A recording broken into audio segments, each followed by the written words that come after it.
ఓ జీవి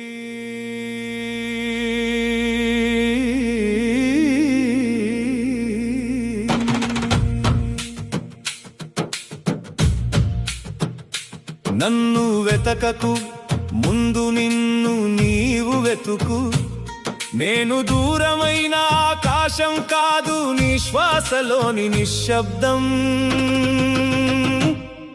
ఓ జీవి, జన్మ నీది కాదు, మరణం నీది కాదు, మధ్యలోని ప్రయాణమే నీ బాధ్యత. ఓ జీవి, నీవు తెచ్చింది